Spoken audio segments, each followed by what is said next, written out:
Sir, আপনার বোন আমার বাড়িতে? সেটা কনফার্ম জেনে আমি এখানে এসেছি। আমি তো কিছুই বুঝতে পারছি না স্যার। এই Rahmat Ali, don't acting with me, don't acting with me. তুমি আমার সাথে অভিনয় করো না। বড় লোক হবার স্বপ্ন দেখছো তাই না?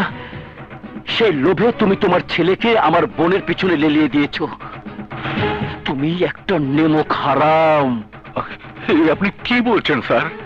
ঠিকই বলছি, ভুলে যেও না তুমি পুলিশের একজন সামান্য হাবিলদার। আমার মতো অফিসারদের জুতো পালিশ করাই তোমার কাজ।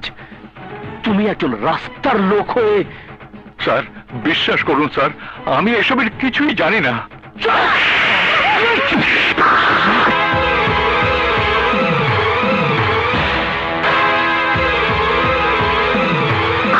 কমিশনার, যে হাতে আপনি আমার বাবাকে আঘাত করেছেন সেই হাতে আপনাকে আমার বাবার কাছে ক্ষমা চাইতে হবে।